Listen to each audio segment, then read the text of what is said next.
Okay, so today we are doing a 2014 Porsche 911 Carrera S. Spec'd out nicely, white on Carrera red, 20-inch black wheels, black rear mirrors, black roof. It was a good spec choice with this car. Some people go overboard and overspec them, or the aftermarket, they just can really, some people can really kill a car aftermarket and with just doing way too much. I think the little subtle differences are really what make a car stand out from others. Big, huge things, yeah, they stand out, but it's not, some things can look kind of goofy, but little subtle changes can really separate your car from somebody else's without having to go nuts with it.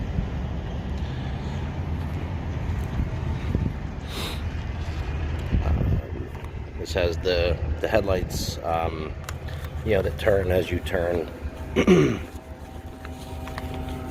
LEDs.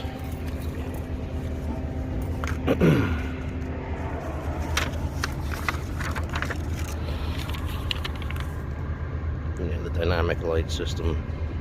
It's a cool thing to have. A lot of the higher end sport and luxury cars have it, but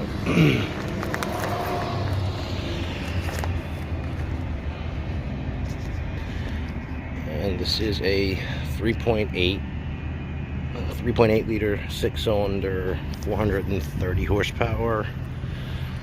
So it's got power. It's gets up and goes. The Carrera red looks really nice with the white. I love I like the red matching the red calipers. Little accents like that match are cool with just like the black rearview mirrors, the black rims.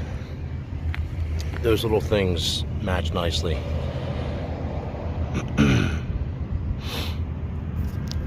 The little silver chrome accent. The car's not super clean, but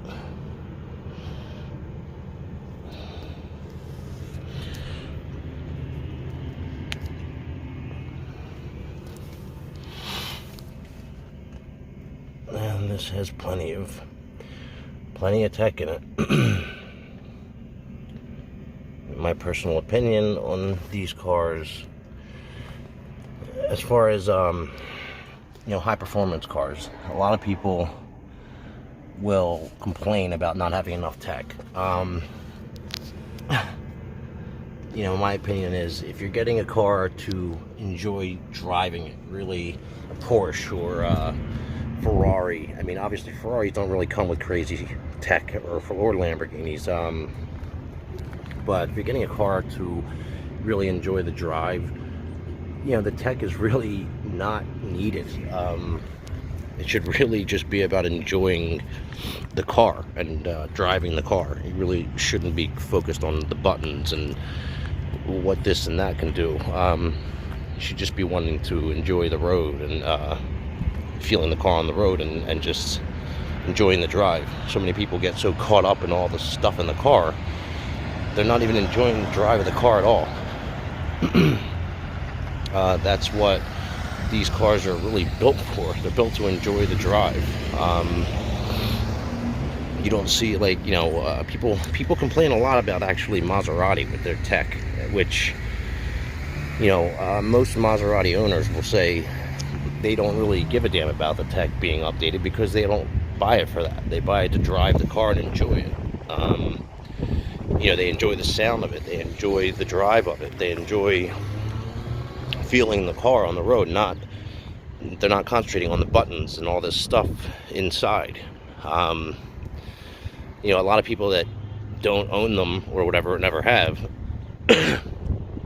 they love to comment and say a lot of things about certain cars, but I don't think those people really have ever owned them or really enjoyed having them regularly. But I mean, Porsche is not one of those cars. It's, you know, it has everything you want. You know, like Mercedes 63s, or now 43s and 53s rather. The AMGs, the BMWs now also, they all come with a ton of tech and everything. When you get up to the next step of Ferrari, Lamborghini, they're starting to actually put some tech in also, but not a crazy amount, especially not the specialty cars like these Speciales and the Performantes and the you know, the Halo cars, especially on Ferrari. They don't have all that crazy stuff, and nobody seems to complain or mind that those are so expensive and they have barely anything in the car. But let's see the front.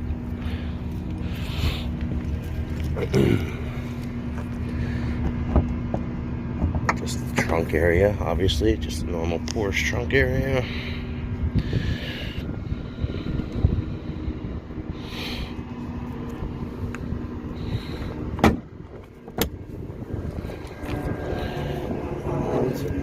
The only thing on the engines with these, on the 998s, is that you really can't see it anymore. That's really all you get to see.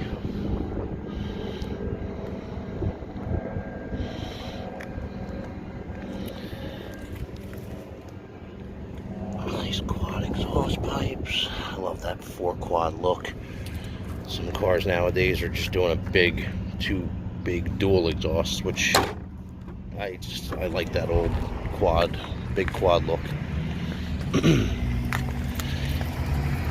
let's take it for a spin real fast and see how it drives and see if it's worth. Let's see if it's worth what it costs.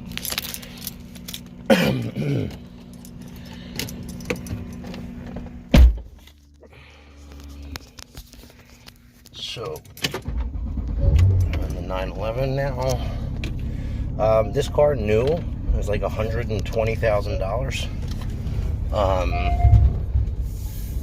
About 120 grand. You can get this now, a car like this with like 40,000 miles, give or take, for somewhere around, you know, 50s, depending on the car. Anywhere from low to high 50s, depending on the condition of the car. The car gets up and goes. It sounds great. The car sounds great. Plenty of stopping power with those big brakes.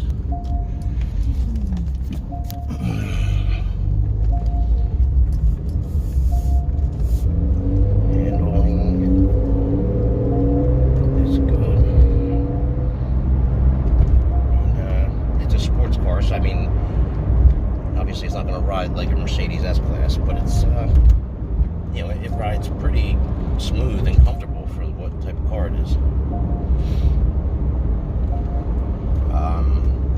Personally, my opinion is, you know, if you want a sports car, I mean, Porsche's super reliable as far as high-end sports cars, so if that's what you're looking for, if you're looking for a sports car that's reliable,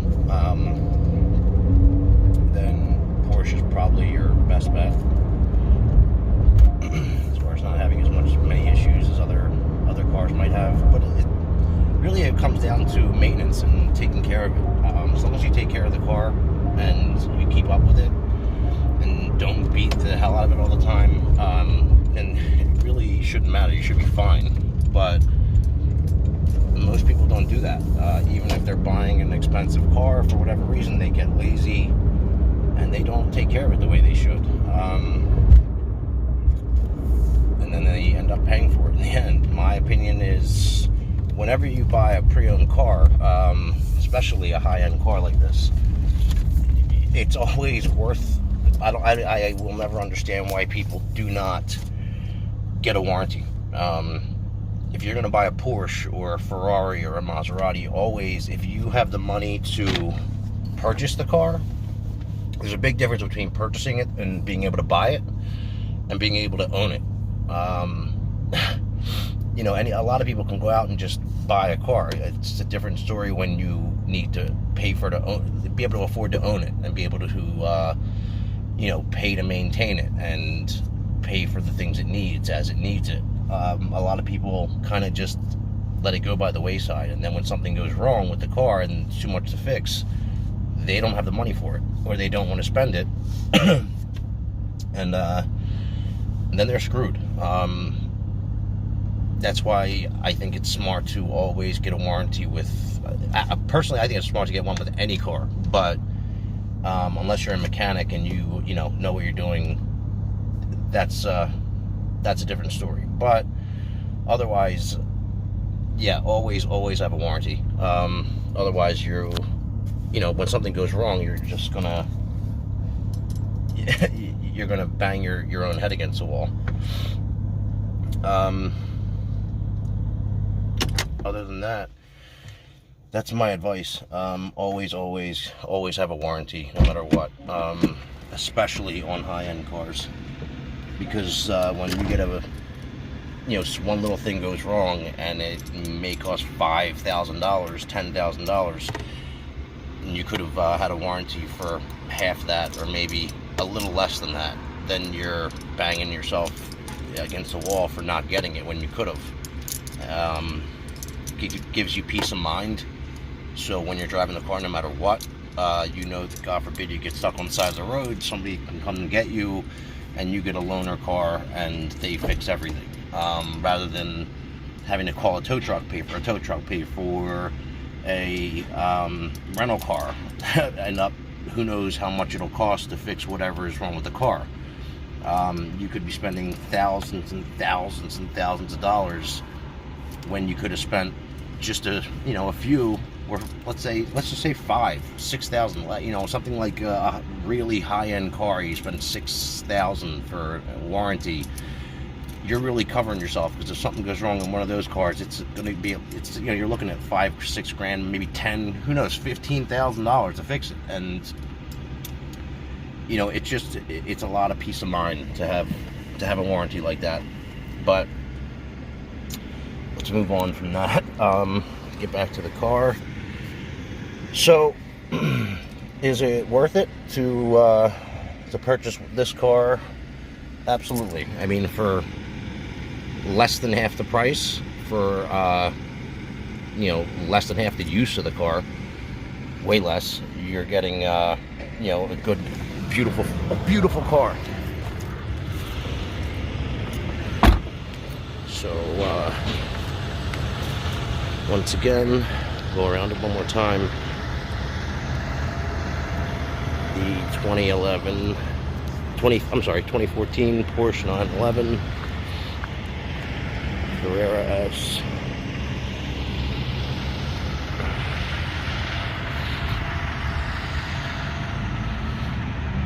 Those big rotors, big brakes and rotors.